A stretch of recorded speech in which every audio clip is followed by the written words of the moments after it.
It is my pleasure to introduce our keynote this evening, Professor Shelly Kagan, who goes by Shelly. Otherwise, he wouldn't, know that we're talking about him. So Shelly received his first degree from Wesleyan University in 1976, and his PhD from Princeton in 1982, under the direction of Tom Nagel. He has taught at the University of Pittsburgh and the University of Illinois at Chicago. He's currently Clark Professor of Philosophy at Yale, and he's been teaching there since 1995. He's the author of a number of books, The Limits of Morality, Oxford, 1989, Normative Ethics by Westview, 1998, The Geometry of Desert, Oxford, 2012, Death, Yale, 2012, and How to Count Animals, More or Less, Oxford, 2019. The lectures from his course on death are available online, viewed millions of times around the world, and they are especially popular in East Asian nations, such as China, South Korea, and Japan. The Korean translation of the book, Death, based on the course, was a national bestseller in South Korea for months. Given the solemn topic of tonight's lecture, here are some fun facts about Shelly that he has kindly provided. He has been described as the most popular foreign professor in China. One reputable source described him as a youth idol. You can see it, it's there. Due to the popularity of his videos, Shelly has been recognized on the streets in both Korea and China, as well as at airports here, including Boston.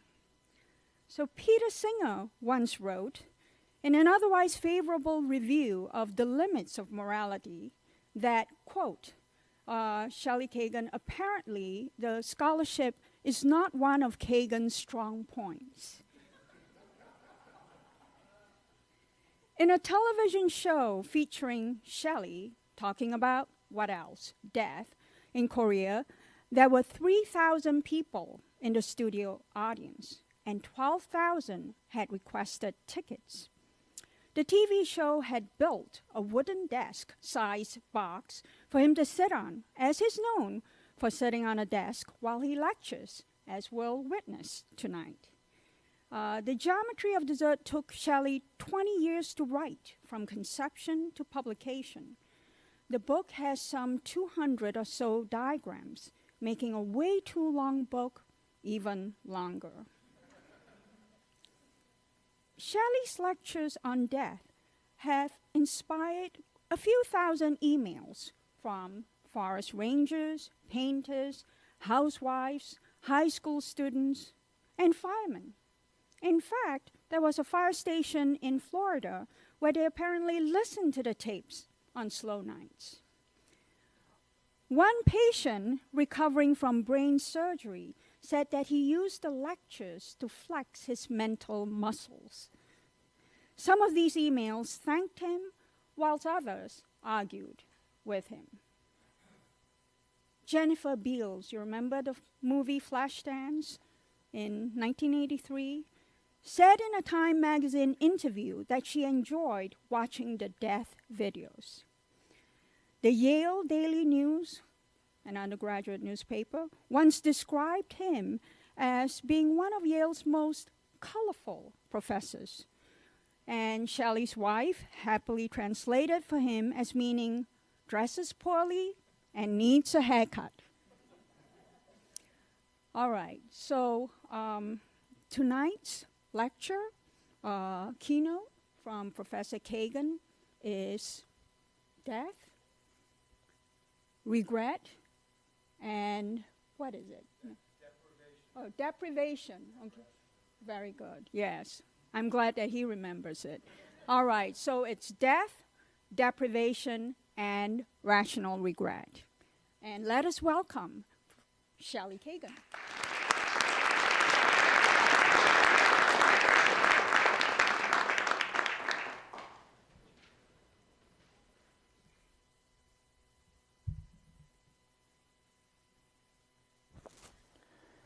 I gave those fun facts to May, and after I was done doing that, I realized I'd left out actually the weirdest of all the fun facts was that the death lectures became sufficiently popular that there was I kid you not, there was an off-Broadway play called Philosophy 176, Death, which was a one-man show, and it literally consisted of the actor giving my lectures.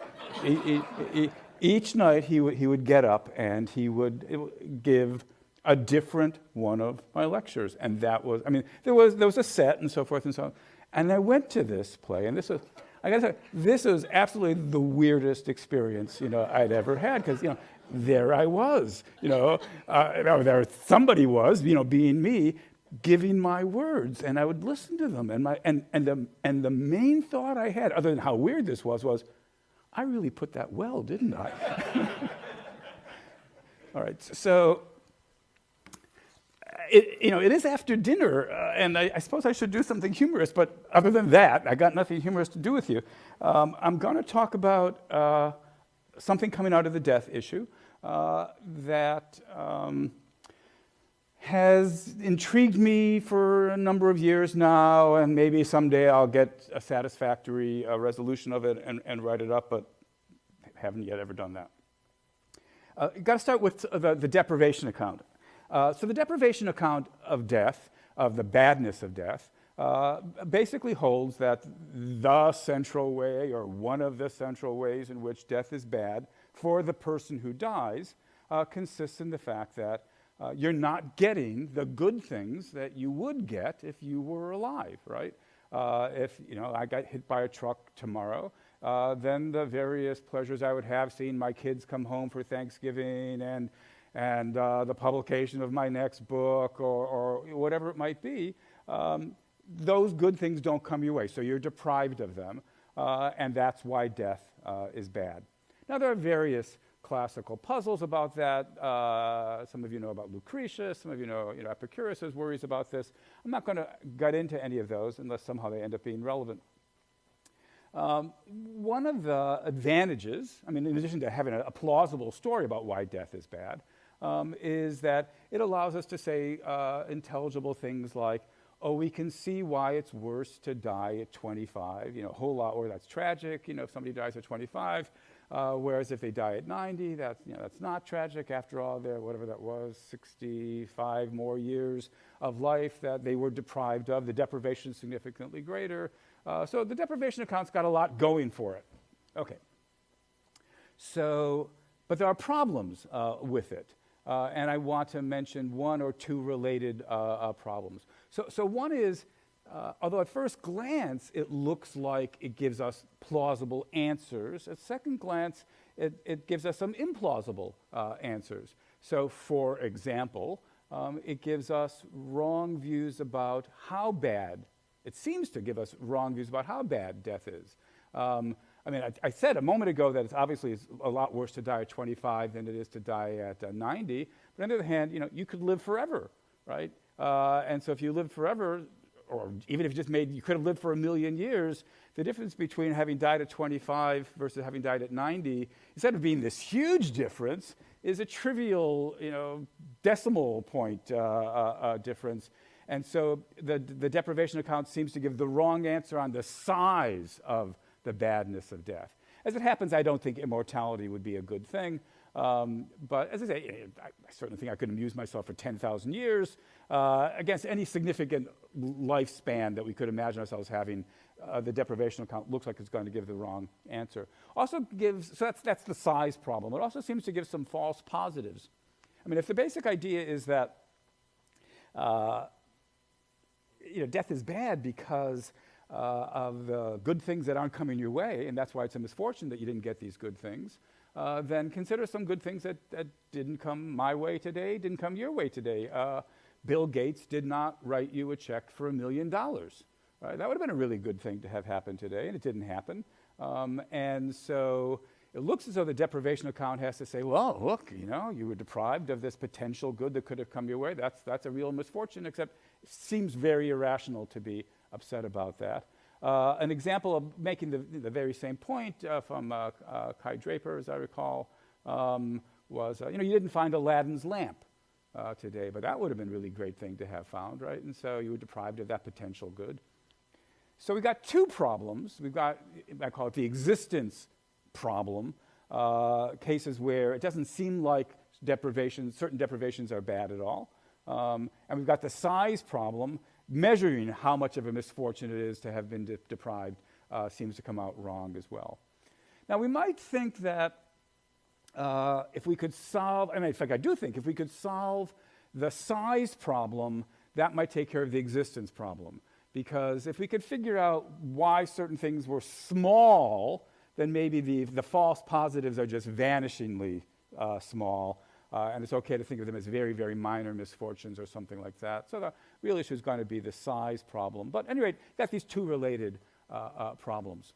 And the obvious, I think fairly obvious at least, promise about what's a promising strategy here for solving this problem, or dealing with this problem, has to talk about likelihoods or unlikelihoods, or how likely was it that something would happen. I mean, think about the Aladdin lamp case, right? There is no Aladdin's lamp.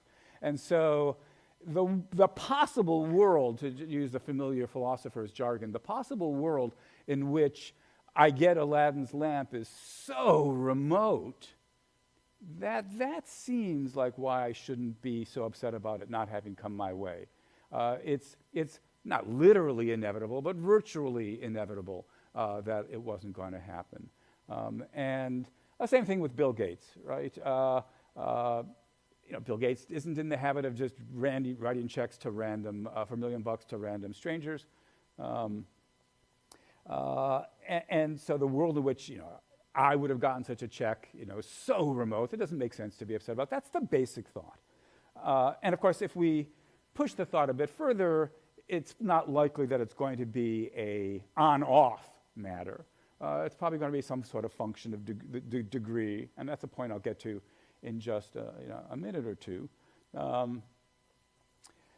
We'd feel rather differently about it if Bill Gates had announced that he had suddenly taken an interest in philosophy, and he'd gone on the internet and discovered about the Northern New England Philosophy Association, and was going to give $1 million to, all but one person, attending, and you're the one person who accidentally didn't get, because it's sheer bad. Then that's grounds for being upset, because it's no longer then this remote possibility, it's this near miss. So there's the thought. And as I say, this is a not difficult thought to come up with in the wonderful, got to find my quote here someplace, in the wonderful article on death, in fact called Death, by my advisor and former advisor Tom Nagel. He notices this problem, and here's a line. He says, "We still have to set some limits on how possible a possibility," he has in mind good possibility, how possible a possibility must be for its non-realization to be a misfortune. So that was his thought. I should say, by the way, if you have not read Nagel's paper on death, get up and leave and go do that now, because it's an absolutely wonderful piece of philosophy. So there's the thought that there's some kind of threshold or something. It's got to be sufficiently possible, and if it's too remote, then it's not a misfortune not to have it. And what I want to do basically in the rest of today is explore this thought. Now, there's different ways of expressing it. I mean, on the one hand, you could talk about, how inevitable was it that the good thing wasn't going to come your way, or how remote a chance was it?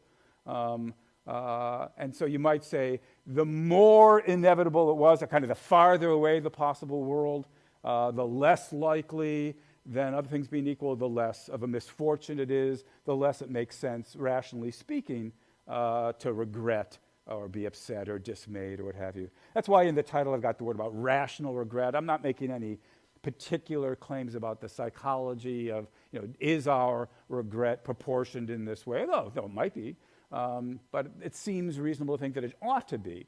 So one way of looking at it is, the farther away the world in which it happens, the less it should matter, or the less likely it is to be the actual world, the less you should care about it, or the less you should be upset about it, or the less of a misfortune it is. So that's how it works, I think, for goods that don't get actualized. And a similar point presumably holds mutatis mutandis for bads that don't get actualized, right? This is an example of Tom Herka's. Here's something else that didn't happen to me today while I was busy not getting the check from Bill Gates. I was not, and I assume none of you, because you're here now, was not kidnapped by intergalactic aliens and taken back to their intergalactic torture chamber, right? Now that would be a really, really bad thing to have happen to me, because I had these responsibilities for being here tonight. But I'm not overcome with joy that didn't happen to me. Why? The same thought, because that's such a remote possibility. Maybe not literally impossible, but so unlikely, such a distant possible world that we have to discount for that. On the other hand, if I just accidentally, just merely near miss, a car almost hits me, it swerves out at the last minute, or somebody pushes me out of the way, then it does seem as though here, the world in which the bad thing happens is sufficiently, it didn't happen, it's unactual, but it's sufficiently close, not at all remote, high probability that very little discounting seems like it should take place. So it seems like there's an analogous idea for goods and bads, which is good. That gives some support to the thought.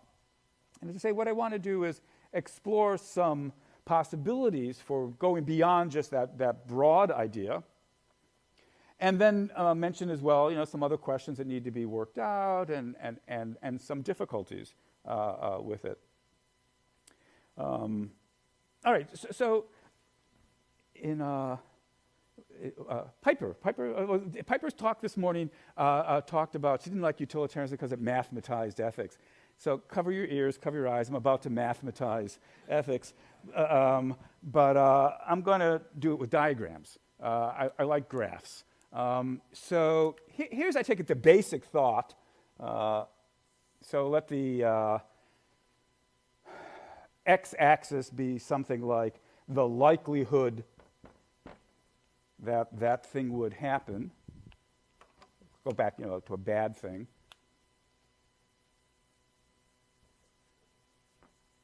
And the y-axis, so this is chance or likelihood, likelihood, or I should say chance. And the y-axis is something like the amount of the misfortune, if we're dealing with a bad thing, or the amount of regret it would be rational to have. So let's call this rational regret. And the rough idea, I take it, that I've just been giving voice to is the line goes, does something like this. So that, near misses of getting, whether if this was a good thing that didn't come my way, how upset should I be?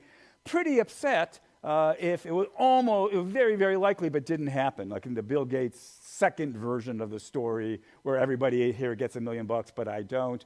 Then it was a very, very high chance, whereas in the real world it's approaching zero, and so very little rational regret. Those of you who are fastidious will, of course, be thinking that this has to be not all the way up to 100%, because after all, we stipulated it didn't happen, so it can't actually have a probability of 100% that it would have happened. All right, having said that, I won't continue to make that point. So that's the rough idea, and it seems, to my ears at least, to my mind, it seems like an intelligible, plausible thought. But what I want to do is ask some questions about the line and how exactly they work. So, one question actually is, should the line be a straight line, or might it be curved? right? If you were going to have a curved line, well, one possibility would be the line curves up. And so as soon as it becomes not very likely, you start moving away from certainty, you have a huge drop off. That strikes me as probably a less plausible possibility than this one, that the line may curve down. I don't mean ever curve all the way back down, but begin sloping to the right, where the thought would be something like the initial drop in probability isn't enough to have a significant reduction in the amount of rational regret. But as you start getting bigger and bigger, closer and closer to no chance, inevitably not going to happen, then the drop-offs start happening in a huge way. It could in fact be that the line isn't curved everywhere. It might plateau, which would be to say something like, we don't really get any reduction in rational regret for the first, whatever it is, loss of 5%, 10% of probability. It's not until you get remote enough that you really start having drops. So that, that's a possibility as well. All right, so one question is, what should the shape of the line be? Another, a rather different question, I guess I'll just keep using this one, we'll see whether I get to that one or not, is where does the line go? So, I've been drawing the line as though it goes to the origin. So actually, let me just draw that back in. I'm going to go back to drawing straight lines because it's easier. So one possibility is that, just that the line goes through the origin. Let's call that the simple view. It's a natural thought. There's at least two other possibilities. Another one would be that the line actually doesn't go to the origin, but cuts the x-axis at a certain point. And so what you'd be saying here is, if the probability is too low, then no regret at all makes sense. Here, you don't actually eliminate all regret until you've literally become impossible. But on this view, which I suppose we could call the threshold view,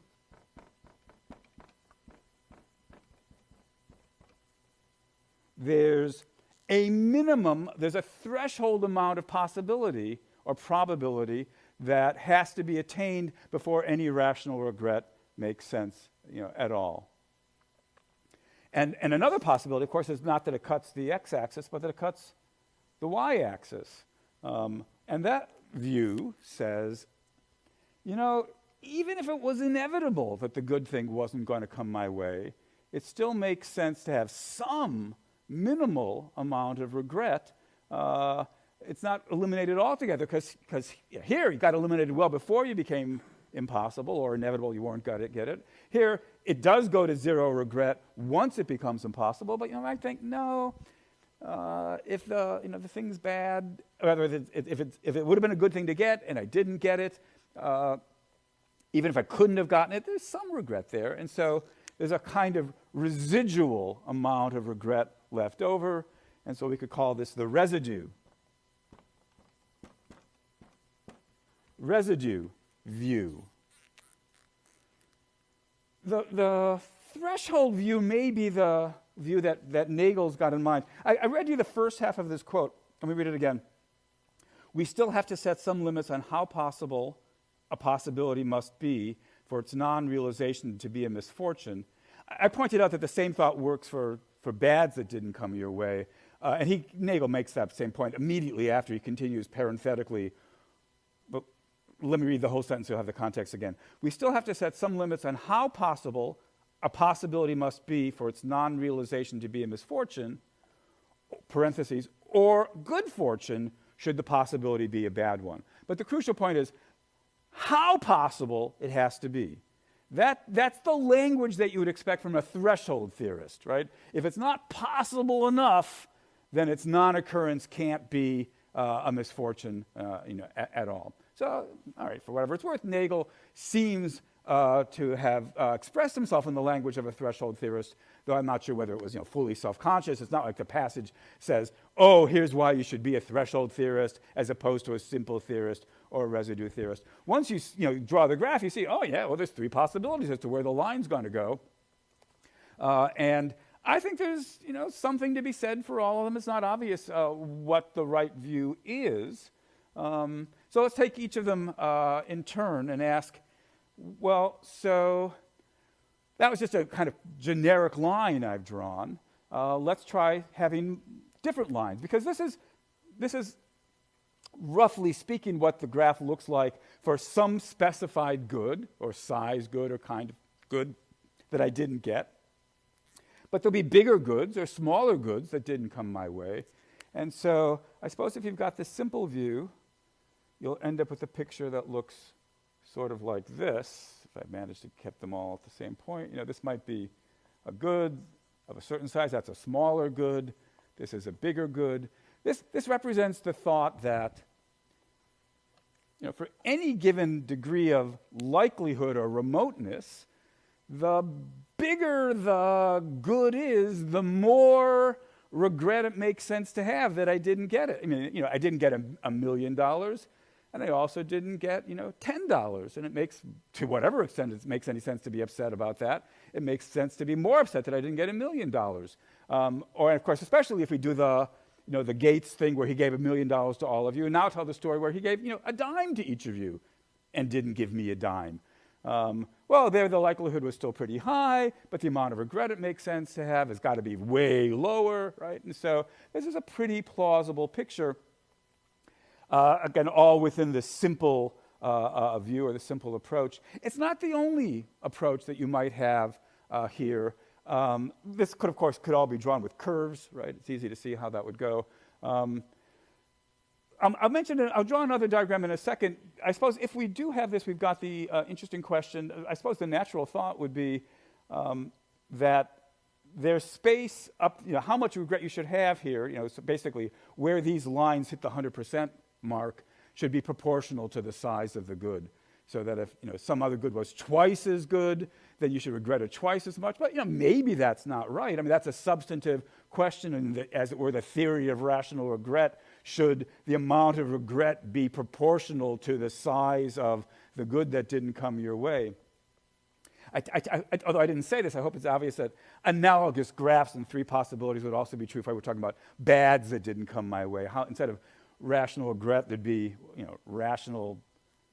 What's the opposite of regret? Relief. Thank you. Rational relief. Sometimes I talk about rational dismay.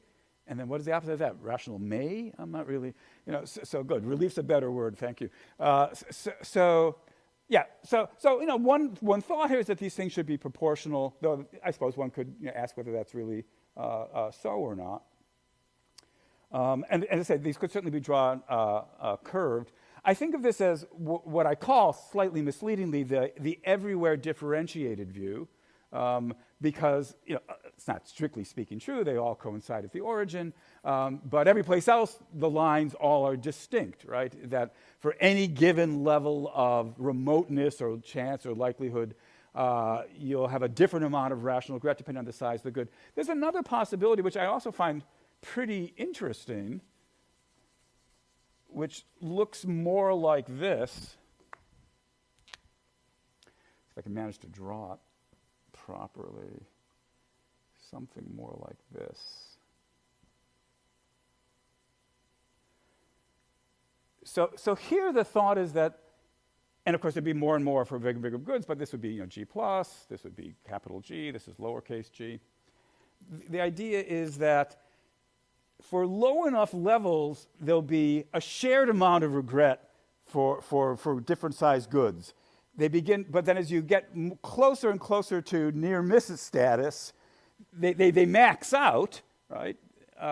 And so the lines have to break off, but it takes longer and longer to break off for greater and greater goods. But the idea would be that, for a certain amount of probability, there'd be a certain number of goods.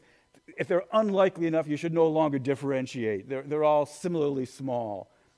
This looks vaguely like a feather to my impoverished imagination. So I think of this as the feather view.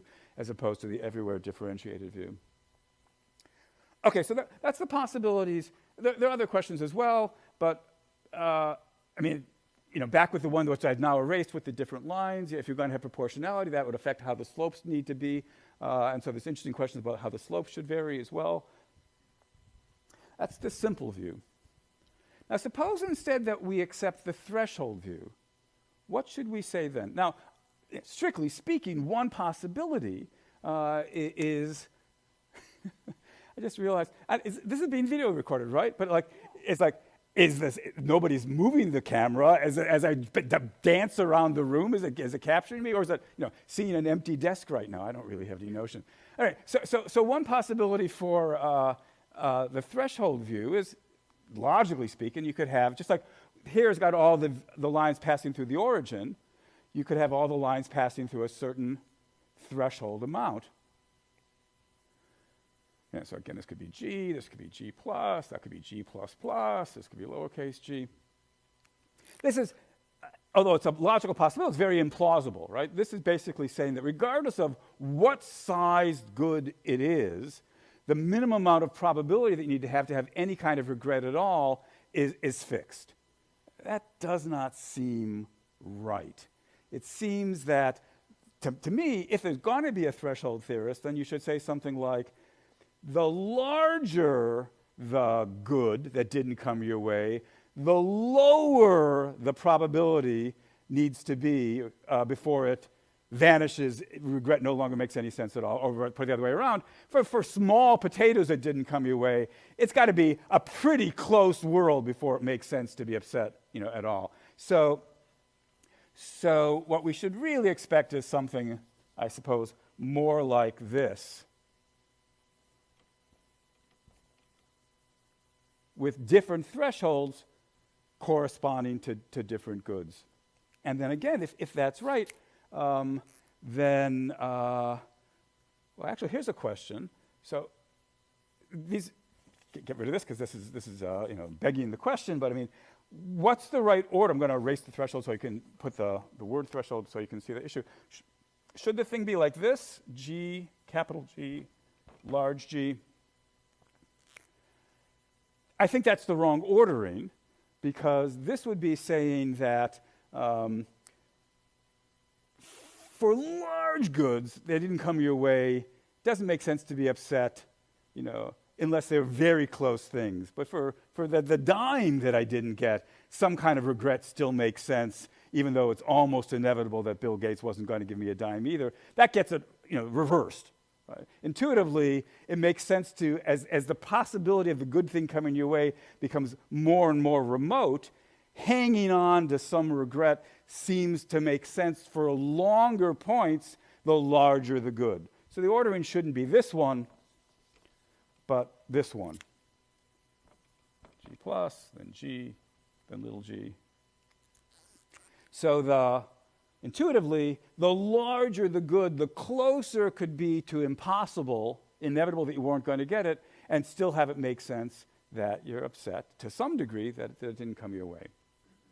Notice, by the by, that if you do then take this approach, this guarantees that you might have thought, if I just put it to me, there'd be some sort of proportionality condition here, but that can't be, because goods can get larger and larger and larger, but they're going to have to make smaller and smaller distance closer to the y-axis or the origin, and so there can't be that kind of proportionality condition. I don't know, maybe there's some sort of inverse proportionality condition. I haven't thought about that, but at least the one you might have thought could be here can't be here. All right, that's the what we get, at least possibilities for the threshold view. For the residue view, again, it's the same thing. You could, in principle, have so again, the idea of the residue was, even if it was in the limit impossible that this good thing was going to come my way, there's still some residual amount of dismay or regret that it didn't happen. And so, logically speaking, you could have had all the lines have the same residue, but that also seems very implausible, because that would be saying no matter whether it was a dime that I didn't get or $1 million that I didn't get, I should be equally upset. That doesn't seem right. it seems that if you're going to have residue, the amount of residual regret that you should get should be a function of the size of the good that didn't come your way. So here again, we're going to have something like this. And here, the ordering does, again, seem pretty clearly to be this. That is, the larger the good that didn't come your way, the more regret it makes sense to have, even in the limit case, the amount of residual regret. And so, in principle, you could have a proportionality condition be met here. As the goods get smaller and smaller, they approach 0 in size, and so the amount of residual regret would be 0. It could be all laid out proportionally. It would take a series of examples and test cases to decide whether a proportionality condition there made sense at all, even if you were a residue theorist. In hopes to save you some of the incredibly boring details, there are going to be, I just won't work this up, but I'll mention that, of course, there's details here. If you want a proportionality condition here and you want a proportionality condition there, that's going to have implications for what's going to happen with the slopes and so forth. Actually, once you see the possibility of not just the simple view, but also the threshold view and the residue view, there's another view that becomes possible. It would be the mixed view, where maybe remember, so over here we had small goods and larger goods and larger goods. So this could be small good, then capital G, and this could be G plus, and this could be G double plus, and this could be G triple plus. So there's no particular reason, in the absence of further argumentation, to rule out the possibility that some of them may have thresholds. They're small enough that unless you're up to a certain likelihood, you shouldn't care about it at all. Others of them have residue. These are large enough goods that you should be upset, even though there's virtually no chance that they were going to come your way. And then again, interesting question about what kind of proportionality. If you lower the axis, then you may be able to get some kind of proportionality again. All right, so there's some questions, and as you can see, once you start doing these things, there's other kinds of questions as well. But let me ask a completely different question. I'll stop drawing graphs. I have deliberately and somewhat sloppily conflated two different ways of talking about what are we discounting for.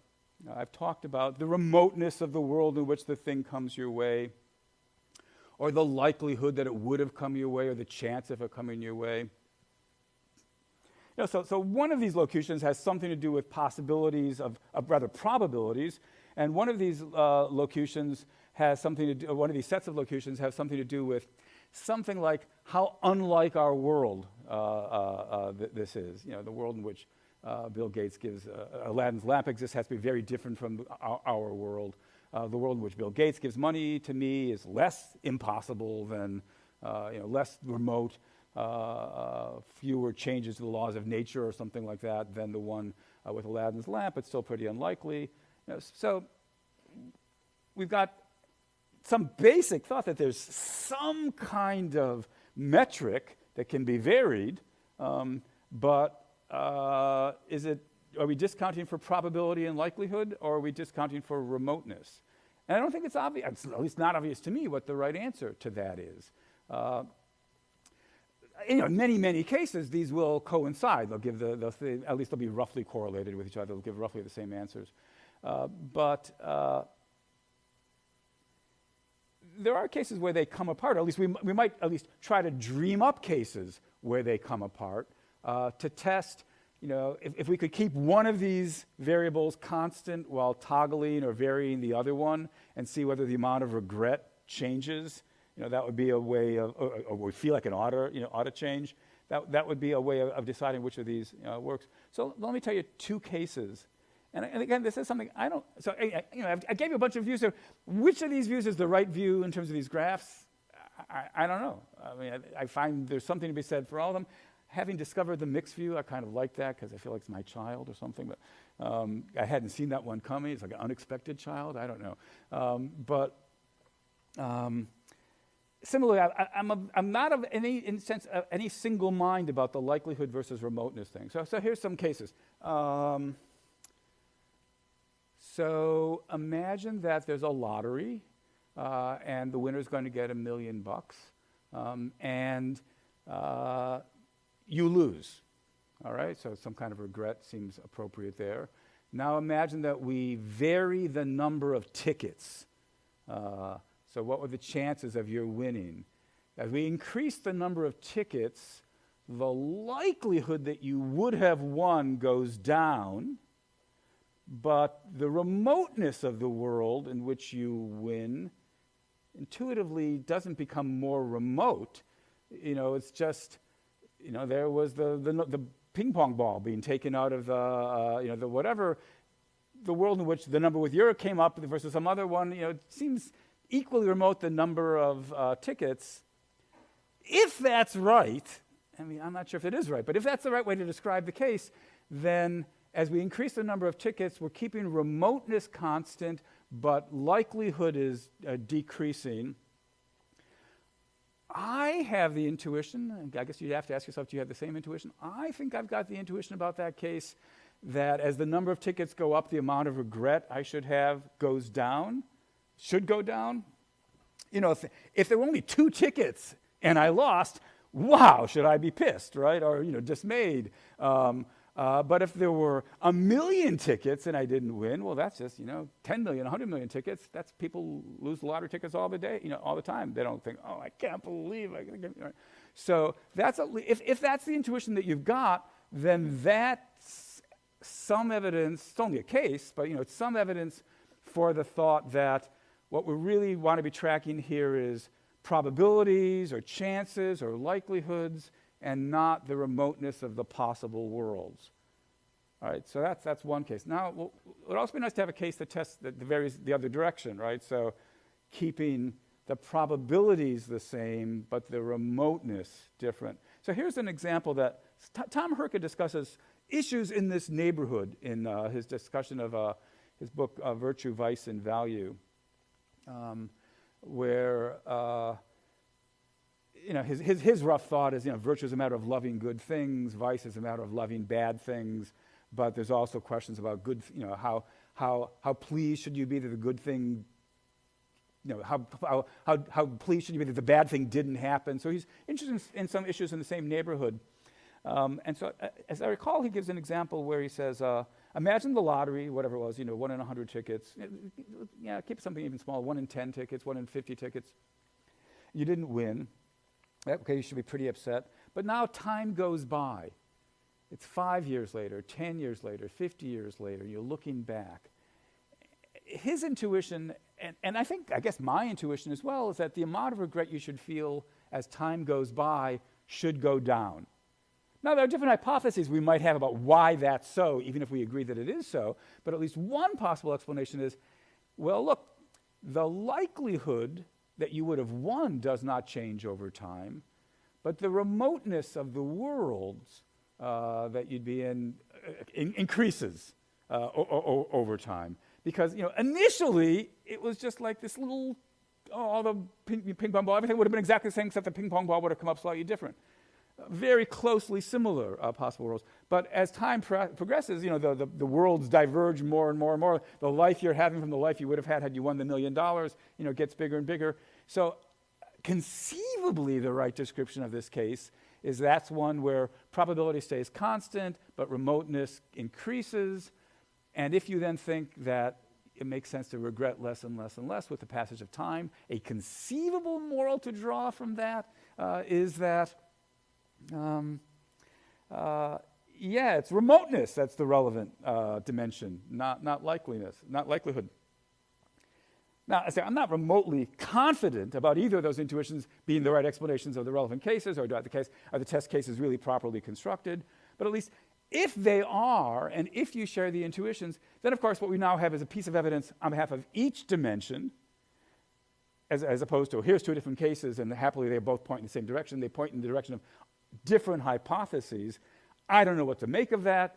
One possibility is the cases aren't well constructed. Another possibility is that we need a two-dimensional metric that's sensitive to both changes in probability and remoteness of possible worlds. A different possibility, not that I know how to go anywhere with this, would be that there are goods and there are goods, and there are bads and there are bads, and maybe certain goods are sensitive to likelihood and other goods are sensitive to remoteness. Same analogous remarks about bad stuff and the like. So, another, as I say, just a relevant question would be this one about, so what's the thing that we're discounting for? It's not obvious. Okay, so let me mention a different issue. This is a problem. I suppose we worked all this out, and we decide, and of course, it could be that the simple view is right for certain kinds of goods or bads, and the residue is right for other kinds of goods or bads, and so the possibilities really do multiply for more and more complicated theories. But the basic idea, again, I'll just slip into talking about remote, like I did before. I'll just slip into using both locutions depending on what comes out of my mouth. For inevitable failures to get good things, you shouldn't have regret. That's the rough thought. The more inevitable, you shouldn't have good things. Okay. But now we got into all this, of course, because we were thinking about, because I was thinking about the deprivation account. So let's go back to death. And we now said, wait a minute, death's inevitable. So if death's inevitable, and if inevitability are things you shouldn't care about, shouldn't get upset about, then we've now lost the very point we started off trying to capture. Why is death a misfortune? Death was a misfortune because of the deprivation account, but the deprivation account was subject to the problem about Aladdin's lamp and Bill Gates, so we introduced all the discounting, but now that we've got the discounting, now it turns out since death is inevitable, it's not really a misfortune. Get over it. That's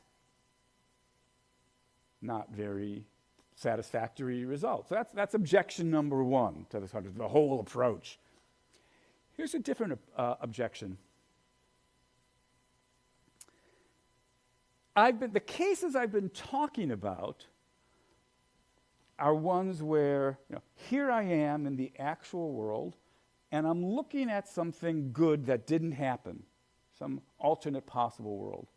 And roughly speaking, I'm discounting for how remote it is, bracketing the issues I was talking about a minute ago. Or here's something bad that didn't happen, and how pleased I should be or relieved I should be, I'm discounting for how. So roughly, the more inevitable it was that things would be that way, that is, not having the good thing, not having the bad thing, the less I should care. That's what happened for absences. Let's think about good and bad things that do occur. How pleased should I be that a good thing happened? How displeased should I be that a bad thing happened? Well, it looks as though the very same thought generalizes in the obvious way, and we say something like, if it was inevitable that you would get this good thing, you really shouldn't be pleased. If it was inevitable that you were going to get this bad thing, it's not really all that big deal. You shouldn't be all that upset about it. That's got some, at least in some cases, some pretty implausible implications. And Nagel saw this as well in the article that really, as I say, it was an inspiration for a lot of this thinking. Nagel has an example, something like this, where suppose it turns out that the human condition had evolved in such a way that we all end the last 6 months of our lives in incredible, excruciating pain. That's just how our genes work, right? Well, it's inevitable. And of course, this thought, suitably generalized, says, oh, okay, so it's inevitable, no big deal, you shouldn't have any regret about this. But that's not the intuition that Nagel had, not the intuition I have when I think about that case. We think, oh my God, isn't this horrible that we all die these horrible, excruciating, painful deaths? Now, that's a problem, right? Because what it basically says is, here's an idea, seems sensible for dealing with the Aladdin lamp case. And I spent some time saying, here are different ways of exploring it, but, just suppose we got that all worked out. You generalize the idea in the obvious way, and it gives us an implication for the painful end-of-life story, which is unintuitive. Well, what are our options at this point? So Nagel's conclusion is, since it's not right to say it wouldn't be a misfortune to end the last 6 months of our lives in so much pain, the generalization is false, and so the basic idea is false, and so the problem, that problem goes away. Since the basic idea is wrong, then we don't have to worry anymore about the first objection, namely the worry that death's inevitable, so we have to say that's not bad either. That was only true if we bought the whole discounting idea, throw the whole machinery out. Now, of course, you can do all that, but that's at the cost now you're back saying that Aladdin's lamp is, it's bad that I haven't got Aladdin's lamp. We're not going to discount. So I don't think that's a very, but let's just lay out what the options are, right? So we've got a base idea. We've got, which seems, both attractive in its own right and necessary to avoid the Aladdin's lamp, objection. We've got a way of generalizing it. We've got the thought that as generalized, it has the implication that it's not bad that the painful end-of-life story, you shouldn't be upset about that. And we've got the intuition that you should be upset about that. Now, something's got to go. So you could say, okay, maybe we really shouldn't be upset about the painful end-of-life option. That's a possible response. Doesn't seem very attractive to me. Another possibility is to give up all the machinery altogether and either say, okay, so it is a misfortune I didn't get a check for $1 million today. It is a misfortune I didn't find Aladdin's lamp. That would be a thing that we could say. Doesn't seem plausible, to me either. You could hope to find some other explanation that differentiates death, why death is a misfortune at quad deprivation, but Aladdin's lamp isn't. Some other story other than the discounting for remoteness story, but I haven't any idea what that would look like. So if neither of those moves are plausible, there's two other moves. One is that I generalized correctly, but I misapplied the theory to the painful end-of-life story. And the other alternative is I misgeneralized.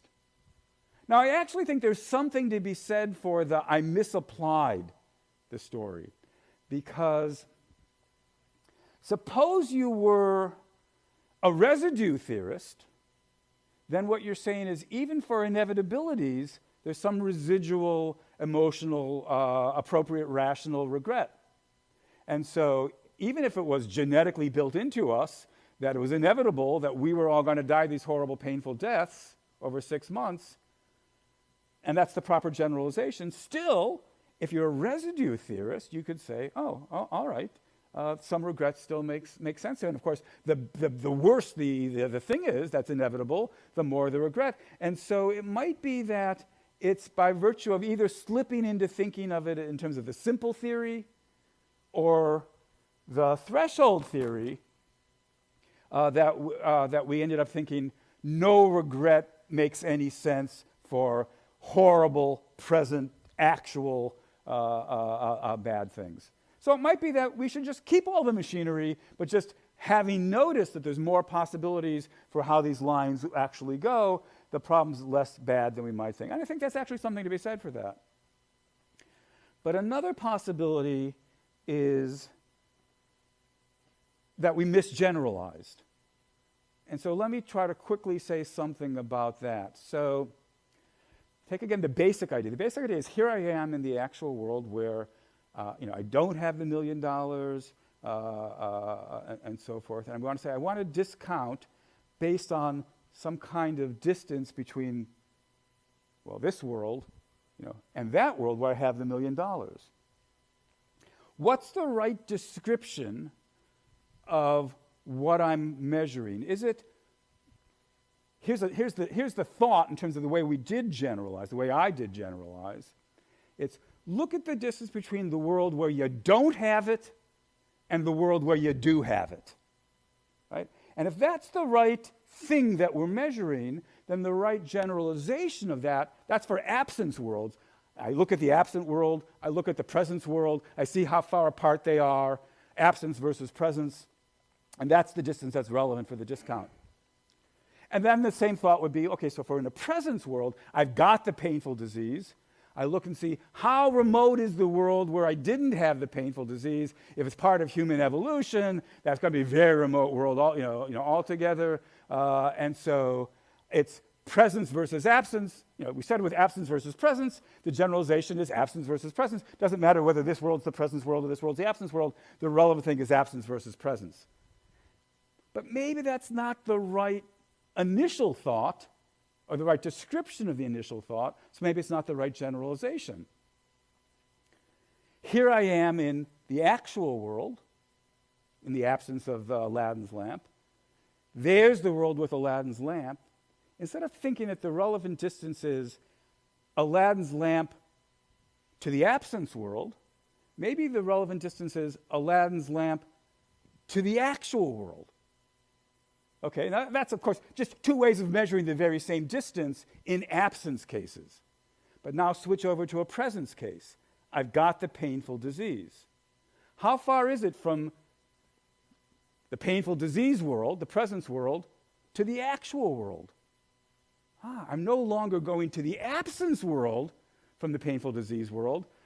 In the world in which I've got the painful disease, there's no distance between the presence of the painful disease and the actual world. So there's no discounting at all, if that's the right way to generalize the theory. Is that the right way to generalize the theory? I don't actually, again, have a firm view on this. So, in terms of how should we deal with the painful disease question, one answer would be become residue theorists or maybe even mixed theorists. We had the generalization right the first time. But the second possibility is, no, we misgeneralized. We assumed that the relevant distinction was absence versus presence. It's rather thing we're trying to measure versus actual. Presence versus actual. And if that's the right way to measure, if that's the right way to generalize, then the painful disease case isn't problematic, and we can stick with the thought then, okay, death in an ordinary case is bad, it's inevitable because the world, but it's inevitable, but that's okay. I should still be, upset because, I've got some residue, et cetera, et cetera. Well, I guess I misspoke. What the different generalization does is it deals with the problem.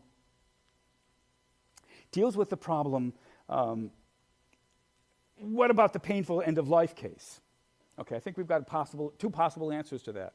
But we still have the first puzzle. If death really is inevitable, then why is it a misfortune? And so here, one possible answer is the residue move, which is easy to overlook. Nagel's a threshold theorist, so of course you kind of overlook that. But we could be residue theorists or mixed theorists, in which case that's a possible answer. But there's another possible answer, which is maybe we should say death is inevitable, but when we die isn't inevitable, right? And so, if I die at 50, then it wasn't inevitable I was going to die at 50. I could have made it to 55. There's a pretty high chance. That was a near miss if I got hit by a truck, at age 50. If I'd made it to 55, there'd be a lesser chance that I'd make it to 60, but still a significant chance. If I made it to 60, there'd still be a non-trivial chance. You'd have to get pretty far out, to 100, whatever or so, before the chances really become very, very small of making it any further. So in terms of the amount of misfortune, we've got some rational regret. If you die at 50, you've got some rational regret for not having made it to 55, and some other rational regret for not having made it to 60, and some other rational regret for not having made it to 65, and 70, and 75, and 80. And then, around 80, 85, 90, it begins to peter out, because given the human condition, at least under current technology, that is pretty inevitable. You're going to die by 100 or so. But that still allows us to say that, it doesn't make sense to be sad or regret or feel it's a misfortune that we die. But that when we die, when we do, that could still be a misfortune. All right, I've been going on long enough. Let me just wrap it up there. Thanks.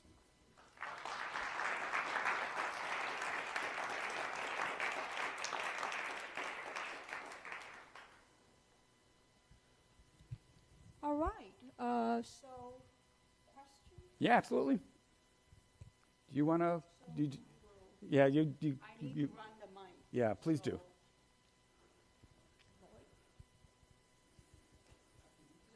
Yes, you do. Yes, you do. So do you think prior need plays a role? So I'm thinking of, let's say, a lottery. Yeah. So there's a 1 in 10 chance of winning the lottery, so keep that fixed. So the prize is $10,000, keep that fixed. But one person who enters the lottery really doesn't need $10,000, it would be nice. The other person desperately needs it, I don't know, sick child, they need an operation, something like that, really in need. So wouldn't a needy person, I mean, it seems to me intuitively they should have more regret. Yes. And really, yeah. I completely agree. So, I mean, I in my usual utter abstract fashion of thinking about ethics, never anything remotely concrete. I talked about, G, big G, small g, bigger goods. But I presume that these things are going to get measured in terms of something, at least as a first pass, something like their impact on your welfare. And your point is that the impact of, was it $10,000 in the prize? Of $10,000 for you or me is non-trivial, but for, well, let's go stick with Bill Gates. Bill Gates, in the time that I've been thinking about the answer to your question, his fortune has gone up $10,000, right? Yeah, that doesn't even show up on his bank account. So there is no welfare gain for him. And so what you're really making the point is that the size of a good isn't a function of the amount of dollars, but something like the amount of utiles or something like that. And that seems right. I mean, of course, that's just a placeholder for what the actual goods actually are. But I certainly think that in many cases, need will be something that affects how a certain external circumstance is good or bad for you. Yeah. And so the size will vary in just the way that you were suggesting.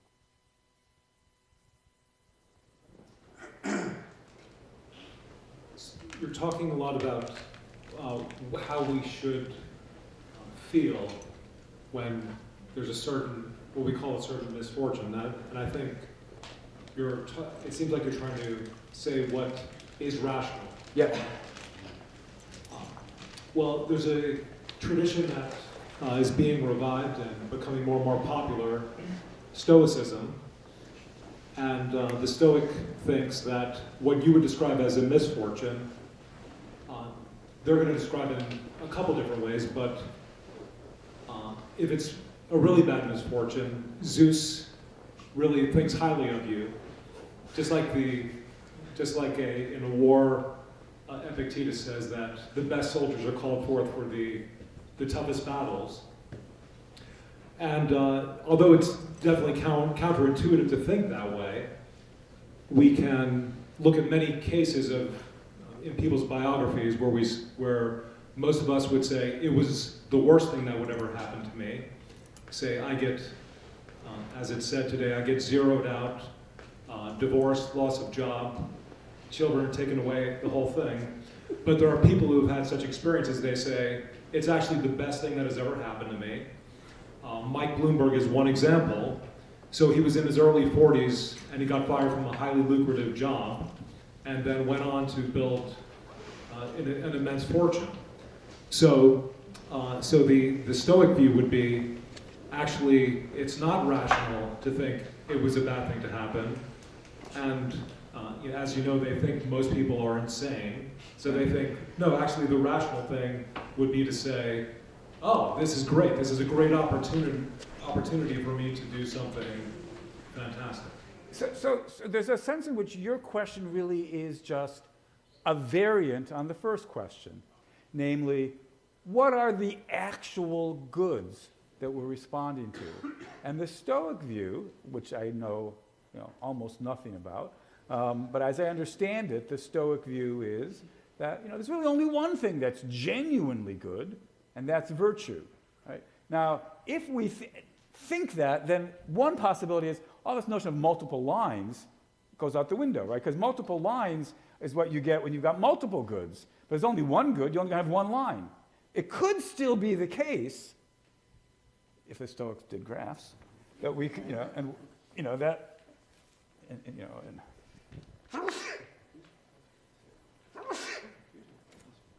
in some lost manuscript of Chrysippus's, do we have,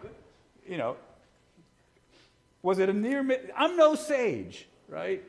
But if only I had studied with so-and-so, I would have become a sage and become virtuous.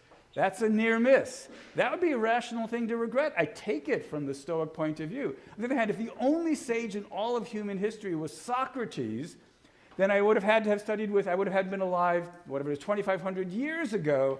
That's not very likely at all. And so it would be compatible with Stoic value theory.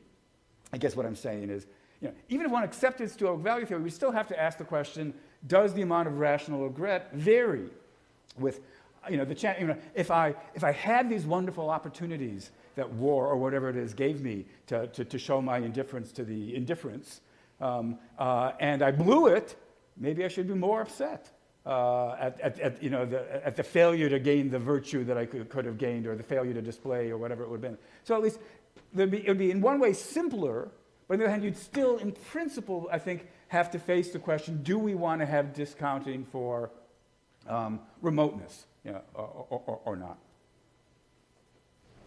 All right, I need to take someone from this side now, just so that I'm not biased. No, I got it. All right, I'm still formulating, but here goes. All right, perhaps this is a possible error theory that might explain some of the phenomena we're talking about. Yeah. I'm just going to try it out and see if I can articulate what I hope is something clear. Perhaps we look into the absence world, where I don't get the $1 million, I guess. And perhaps that involves an incorrect epistemic projection. I'm thinking about this is a kind of a psychological explanation a little bit, but psychology, you may know about two-sided events. Like I might remember all the red lights I got on the way here, but not pay so much attention to the green lights, and I think, but for a near miss, I wouldn't have got that red light, and I might systematically make incorrect judgments about the likelihood of those sorts of events.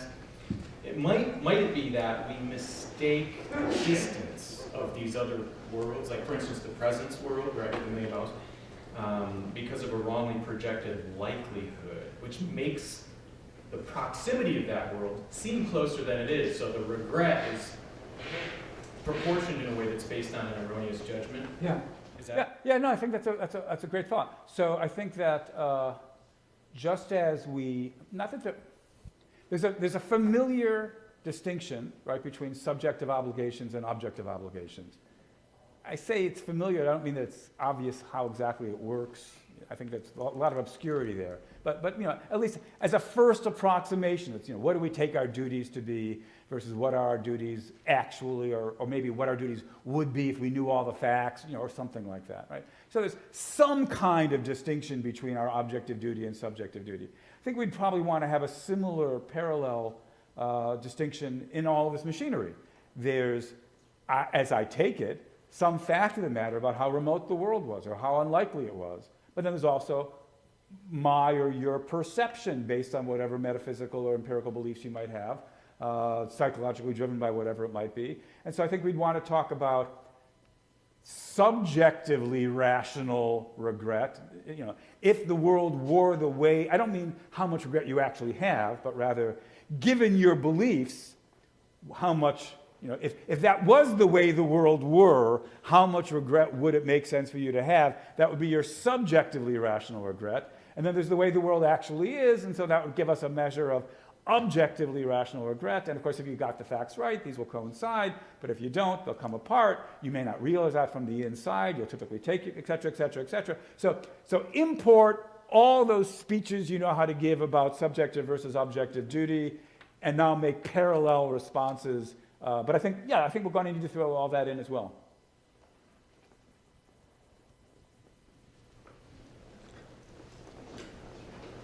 Hi, this is a question about the difference between regret and other negative feelings. Oh yeah, good.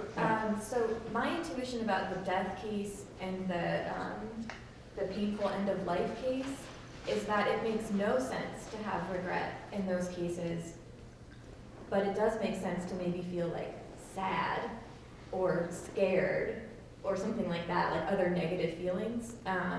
The regret in those cases doesn't make sense to me because of the inevitability, even though it might be rational to feel other like negative emotions. In my ham-fisted way, I was indeed just running together all these negative emotions. And on the positive side, we had relief, was it, and may, the opposite of dismay, or joy, whatever. And I think you're quite right. I mean, it's at least an interesting, if one found these sets of questions interesting at all, then there'd be an interesting way of pushing the research project forward. Maybe, does discounting work like this for all of the negative emotions one has about the lack of a good, or the on the positive side, do we need to distinguish between different positive emotions for the absence of a bad and so forth? Are they all subject to discounting? Are they all responding to the same underlying feature? I mean, here's a possible. I said, look, is it possibility or is it remoteness? Which of those is it, right? And then I said, maybe different ones for different goods, but of course we could equally say maybe different ones for different negative emotions, different ones for different positive emotions. I'm not in any way wed to the assumption that the same answer would be the right answer for all of them. On the one hand, I do think I'm basically just too coarse-grained a fellow to do that part, that research project carefully. Though I do think, let people who actually read literature, have, finely tuned sensitivities, which I'm completely lacking in. But that's what it would take, right? And so that seems great. I do think I want to say, okay, but to do that, you first got to figure out what are some of the options here. So you have some of the machinery available to you to start asking, does the line look like this? It could be that, after all, maybe it's a straight line for certain negative emotions, but a curved line with different degrees of curvature. I mean, the possibilities only open up, to my mind. I think of these things as, I find these things very valuable, these graphs in particular, very valuable heuristics for saying, oh, here are questions about how does the emotion vary? And it's once you see that there are these options that you begin to ask, do all the negative emotions work the same way or not? So that's a great question, yeah.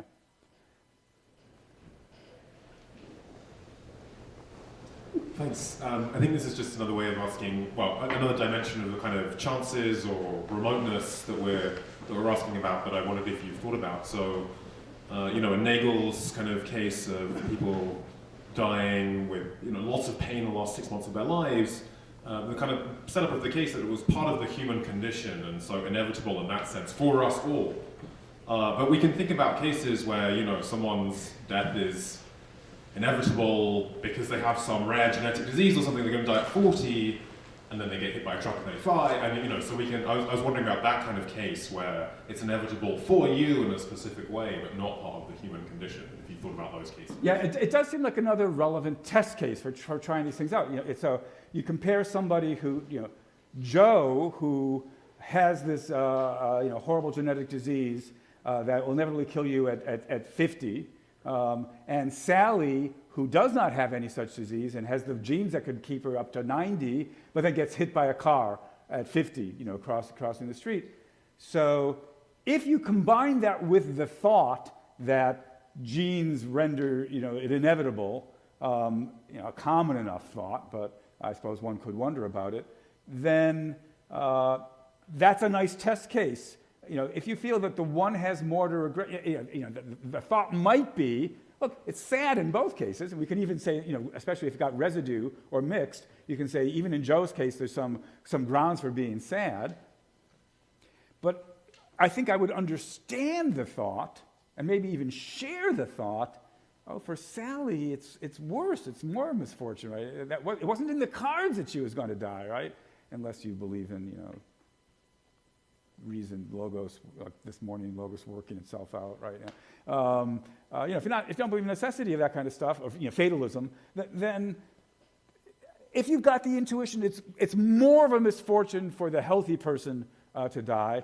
That's some support. On the other hand, if you've got the other intuition, you could just say, okay, that argues against the entire bit of machinery. That's an argument against the intuition. I'm not, because supposedly we were varying the amount of inevitability. If there's no variation in misfortune, that does threaten the whole approach. Or else it threatens whether or not we really share the underlying metaphysical stipulation. So I don't myself think that your genes are necessary to you. So when I was taught by Kripke, so I know why I'm supposed to think that, but I just didn't. I never had the intuitions, right? So I know how to say, oh, your genes are inevitable, to you, are essential to you, so it couldn't have been otherwise, blah blah blah blah blah. But I worry that when I try that particular test case on for size, I'm not actually inhabiting the assumptions properly to trust my own intuitions. But nonetheless, cases like that are highly relevant, yeah.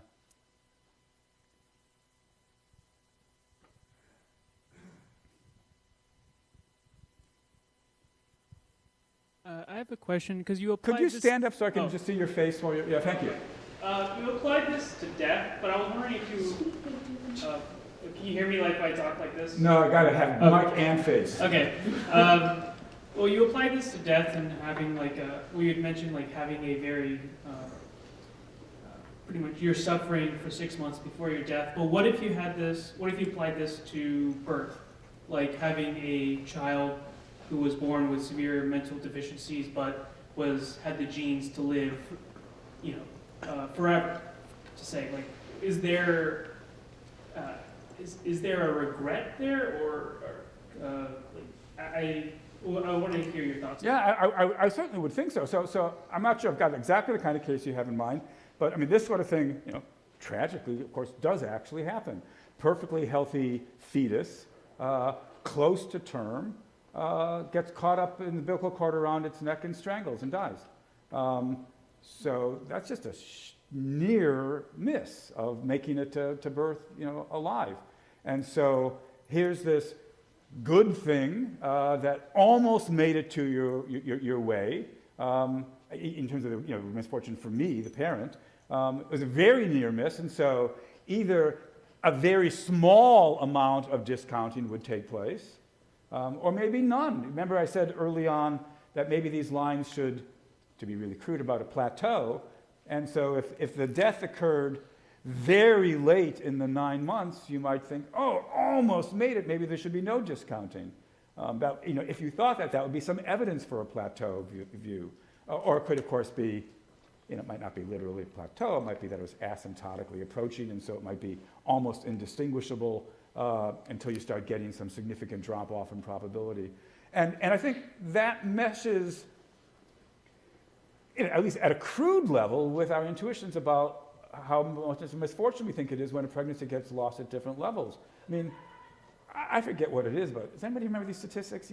Half of all fertilizations occur with natural spontaneous abortions, 2/3, something like that, right? People do not consider this a horrible misfortune. Why? Because that was, it was 9 months ago. It had a lot of other stuff it was going to go through. There was a chance of, so it was almost, it's like when such a huge percentage of it don't make it, that's a very high chance that you're not going to get the good thing.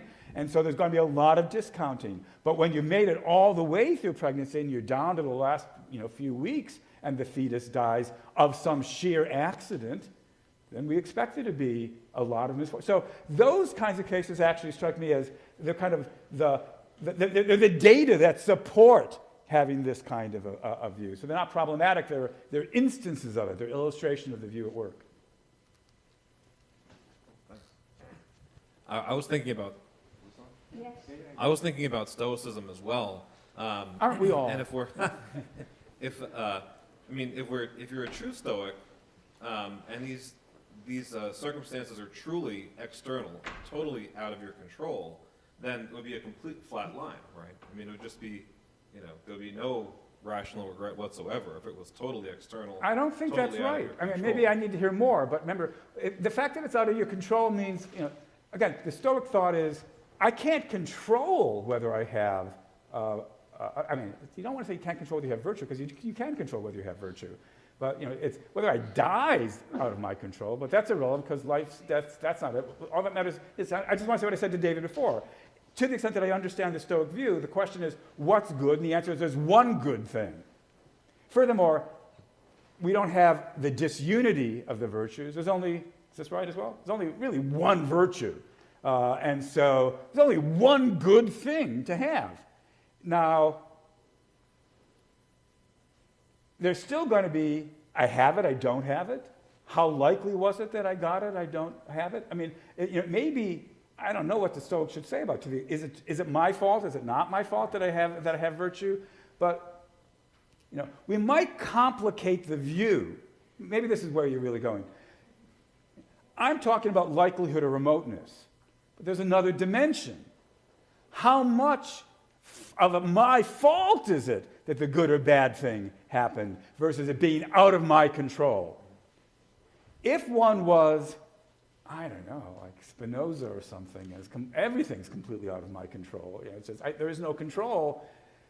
Is that right? Is that anybody here actually know enough Spinoza to know that I got that one right? I'm not sure. Sure, they say. Okay, good. A raging hotbed of Stoics here, but no Spinozas. All right, so let's just suppose that Spinoza, thinks that nothing's under my control. We might wonder, should that affect my degree of regret as well? I think that's an interesting question, perfectly and then your thought was, okay, so maybe the Stoics think that it's all completely out of my control, and so if you think things under my control should never be a source of regret. The trouble is, you can't, as far as I don't know if it's a problem for me or a problem with the Stoics, I don't see how to combine that with the thought, I should regret my not having virtue. Surely, which is why I assume that the Stoics believe whether I have virtue is under my control. Is that right, May? Have I got, anybody actually know enough Stoicism to know whether that's right or not? Good, all right. So whether I become virtuous or not is something that I have control over. And so even if we added your dimension, that probably wouldn't be a flat line. There maybe just be a, two-tiered line. I don't actually know. It's an interesting question. But anyway, it all seems compatible with this stuff. It's not so much intention with it. It would be, here's yet another dimension maybe we should throw into it. If we had a complete theory of rational regret, we'd want to take into account not just likelihood and remoteness, but control, degree of control. Yeah, good.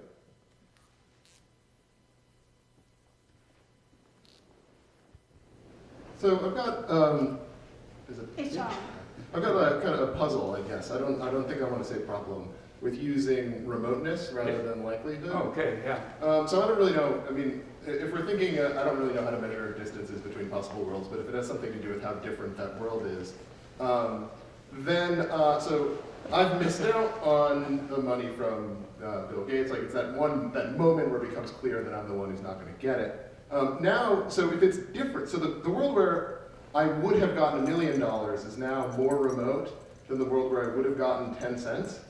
And so this is, we want the world where I miss out on $1 million to be the one where we have more rational regret, right?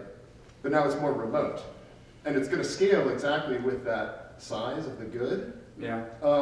And so I don't think it's necessarily a problem because you can maybe you can make up for this. But it's weird that's actively working in the opposite direction. So that's a great question. Let me think about this. So we've got the remoteness of the world is greater. So well, are we talking about he gives the money to everybody tonight, and I'm thinking of how upset am I when I'm the loser tonight, or is this when I look back in 10 years, 20 years? I think even at the moment, the very moment, there's a difference. It might not be a big one, but there's a difference. So it isn't clear to me, the thing that you just said, whether that's so or not, that the world, if it's the very same procedure that gets used to select the loser, and all that's varied is the amount of check that he wrote down on the check that's attached inside the envelope, then I'm not sure the worlds are differentially remote right now. Might be that they're differentially remote 20 years from now, because of course with $1 million I could have done a lot of different things that I would do with a dime, which is just lose it, right? By the way, I suppose what that really shows is probably isn't the remoteness of the worlds. It's probably going to have to be the remoteness of the world time slices or something like that, because the world, if they were close at the beginning, it's the very same world once it diverges. So it's got to be time slice. But all right, techie fix, figure out. Techie problem, let the techie fixers fix it. I know you're thinking, I draw these diagrams, aren't I one of those techie people? But no, I'm not really techie. This is about as heavy duty as I can get. Okay, so your thought was, on the one hand, as time goes by, or if we move it to the time goes by case, the worlds are very remote, there should be a lot of discounting. On the other hand, with if $1 million versus a dime, there would be much less divergence with the dime, so there shouldn't be any discount. So there should be, sorry, I thought I had it and I lost it.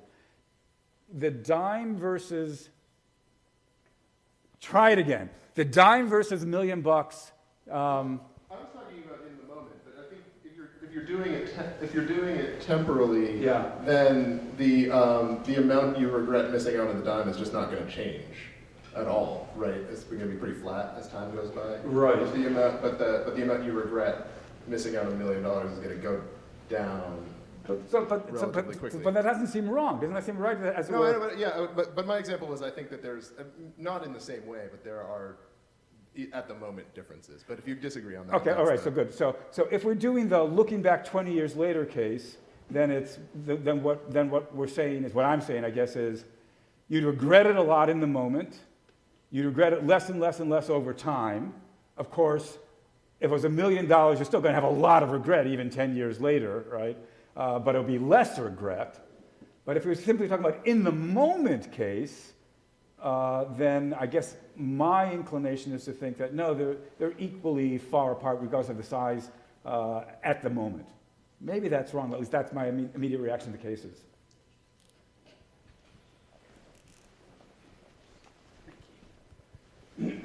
Hi. So one question I had is there a difference between rational regret as to an event that has occurred, like the Gates lottery you were talking about, versus what we feel about events that haven't yet occurred?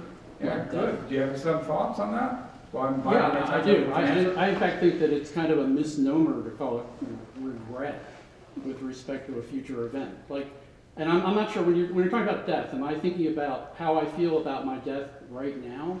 So the likelihood, or in fact the fact that I'm going to die in the future, assessed today, or is it during the whole period leading up to my death, or right at death?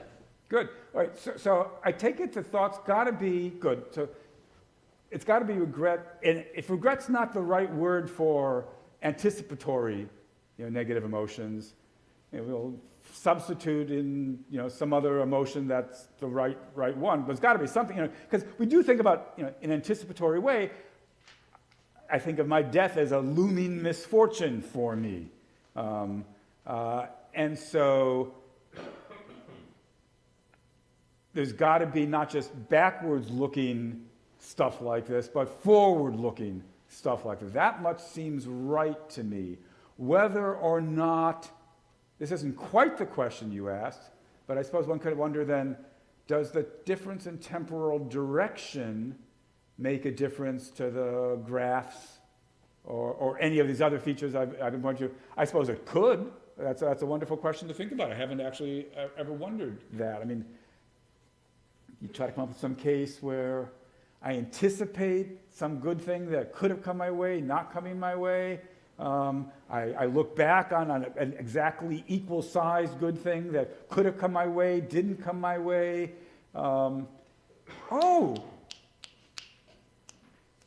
Lucretius. Okay, so you guys all remember Lucretius's puzzle about why we're all totally indifferent to the fact that there was this eternity when we didn't exist before our birth, but we're all totally upset about the fact there's going to be this eternity after our death, and there are different puzzles about how the hell are we supposed to explain, can we justify these asymmetrically different reactions? It's metaphysically puzzling, blah, blah, blah, blah, blah. There are different moves. They're all very clever, none of them the least bit persuasive. Here's a further utterly clever, unpersuasive explanation using this machinery, right? When you think back on What would have needed to have been different for you to have been born earlier? For most of us, that's utterly remote. You have to change huge patches, swatches of human history. Going to have a huge amount of discounting there. But when I think about what would have to be different for me to live longer than I'm going to live, almost nothing, right? You know, a few little medical discoveries, and I could live another 10 years, right? And so the amount of discounting for the one direction versus the other direction, very asymmetrical.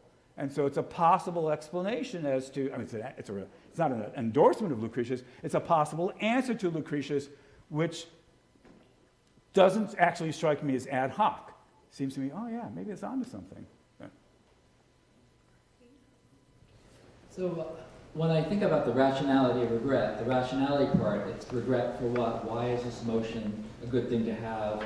And your analysis is looking at kind of mapping how we react to different cases without, I think, directly addressing that or thinking about that. And I thought it might be helpful when we think about a case like the over time, how our regret might change or why we think it ought to change rationally. It might have to have something to do with what regret is for and how it's responding to goods and their probabilities at a time as they occur for action guiding this or something. I don't have a theory here at all, but I'm thinking that as time goes on, continuing to regret something way in the past, might miss what the point of regret is. It's kind of holding on to something that has no action, forward-looking action possibility. But it doesn't be case specific. Like some really big ones might have that, some smaller ones might not. So I'm thinking if we think about why we think regret is rational, we might get a sense of why it changes over time. It doesn't involve anything about remoteness of possible worlds. It has to do with why we have regret in the actual world. Yeah, so this is actually, to my ear at least, similar, or at least not similar, I mean in the same philosophical neighborhood as the question or remark about the different types of negative emotions. That is, yeah, I use the word regret, I probably even put the word up there, but you know, in the passage from Nagel it talks about misfortune, and you know, the suggestion is maybe it's sorrow, not regret, right? And so one answer might just be, yeah, David, you're right. I shouldn't use the word regret. There's some other negative emotion that we need a word for, maybe even have a word for, and I used the wrong one. You know, how much of a misfortune is it, you know, that this good thing didn't come my way? Maybe that would do the trick. Another possibility is, no, regret's perfectly fine here. It's just that, like most things, it's sensitive to a lot of stuff, right? That's as well as the point about how much it's under your control, right? And so I'm not saying the only thing that regret should ever be responsive to is the likelihood or remoteness. You know, maybe one thing, and this is, you know, of course, you know, what can we learn from this? Can we grow as a result of this? And then if so, then stop regretting and, you know, pick yourself up by your bootstraps, become a better person, you know, just discover the difference between the valuables and the indifference, you know, whatever it might be. Yeah, I don't mean to say, here's the entire theory of regret. I meant merely, here's an aspect of where negative emotions seem to be sensitive to a dimension. We need to have some theory about this in order to preserve the deprivation account, which I certainly want to preserve, from the counterexamples of Aladdin and Bill Gates. You're going to need something like this, even if there's all this other machinery that are mucking around in our negative emotions as well. Yeah. Just to be clear, I'm assuming you answer these other questions, like the death is an inevitable question, and it's the time of death that matters. You answer the painful death case or the residual case. Then there's this puzzle about how it changes over time. And I was focusing on that one in particular. If we focus on all this, we might not have to use remoteness of worlds for that one. It might have to do with this other factor about negative emotions. I didn't mean regret in particular. Yeah, good. So, I mean, it really even could be that, I mean, to really simplify your thought, there's the lessons that you could learn or did learn or should learn, and, you know, when's the right time to learn the relevant lessons? No, there's the lesson aspect of our emotions. That seems right. I don't have any desire to try to resist that.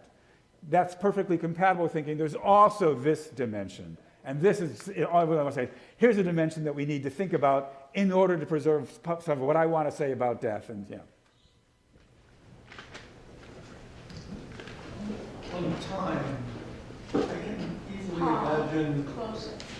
can easily imagine somebody becoming rationally more regretful as time passed. If the event that took place, as your life goes on, you can recognize what a big difference it might have made in your life, then that would be a factor that would support the rationality, that it wouldn't be a matter of distance or remoteness. It would just be, look how much of a difference it might have made. Maybe it would have saved my child's life, but $1 million could have gotten me medical I needed. There's a, I can't remember who wrote this poem or song, Down by the Sally Gardens. The second verse of which is, do you remember who wrote it? William Butler Yeats. Okay, excellent. Yeah. So I won't sing it for you, but you know, he and the narrator and his love, you know, this and that. She bids me take love easy, right? I'll skip some lines, and he says, "But I was young and foolish." So what, you know, didn't, and now I'm full of tears, right? So that's a familiar thought. Now let me take that beautiful thought and uglify it by doing analytic philosophy. Okay, but now I have to digress, right? So I had the privilege of having Carl Hempel as my colleague when I first taught at assistant professor at the University of Pittsburgh. And I sat in on his seminar on philosophy of science. And I can remember at the blackboard saying one day, in the bad old days, before analytic philosophy, we would have said something like, person crossed the street. Now, thanks to analytic philosophy, we know the right thing to say is, person P crossed street S at time T1, right? Okay, so I now want to do that to the Yeats thought, or your thought, right? And say, maybe what's going on there is the point about subjective versus objective. Who was that I was saying that to? Subjective versus objective differences here, right? It's that at the time, you didn't appreciate what was going on. And now, with the distance of hindsight, you realize what's going on, and so your subjective assessment of the facts has altered, and consequently, the amount of regret that it makes sense for you to feel subjectively is changing as well, even though, had you known all the facts back then, would have been, you know, the same amount. So which is just to say, yeah, I think the phenomena that you're pointing to is perfectly real and perfectly right, but I think actually, you know, if one wanted to, God knows why one would, one could capture those thoughts in terms of these distinctions.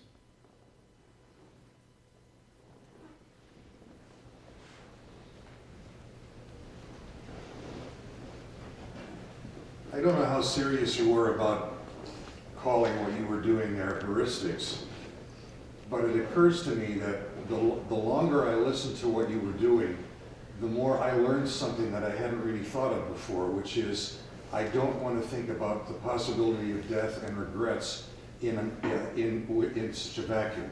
Yeah.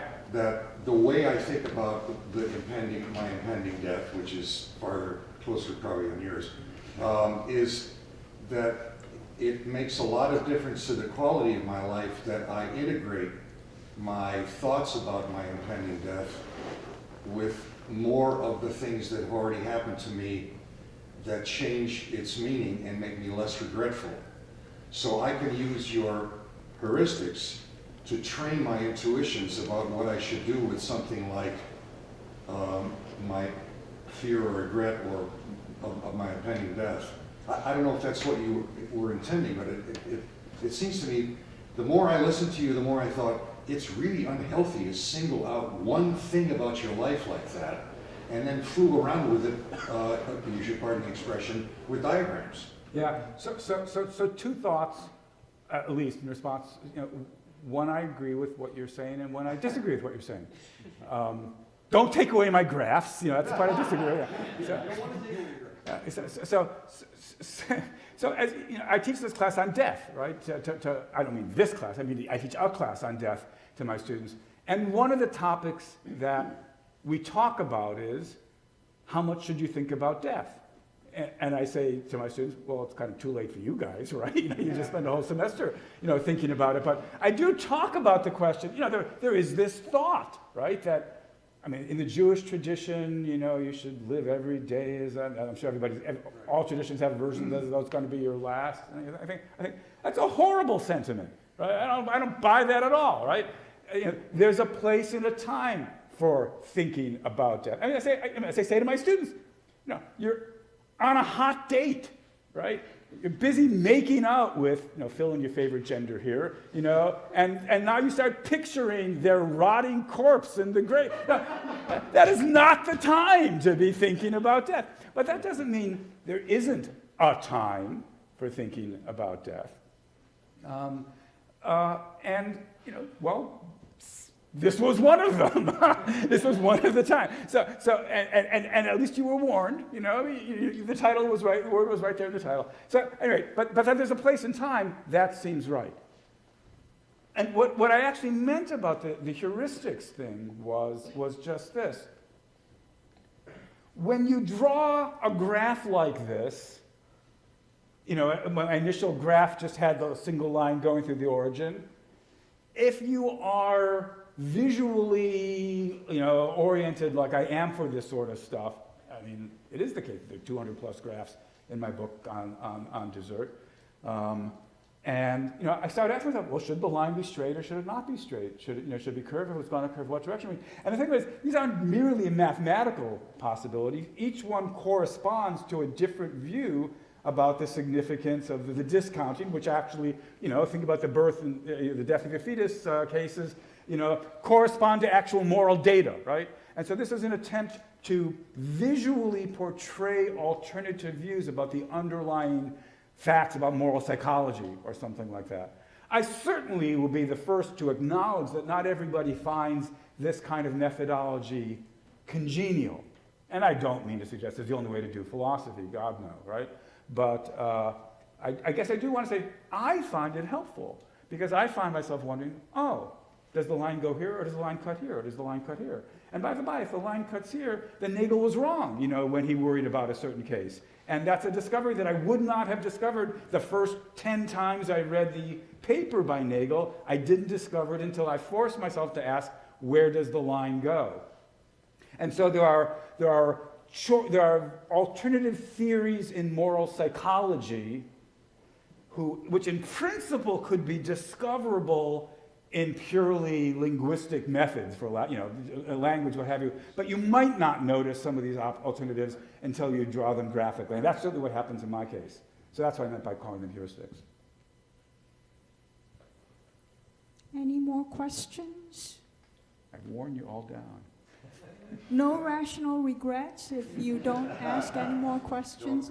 All right, let us put our hands together to show our appreciation. Thank you. Shelly Kagan.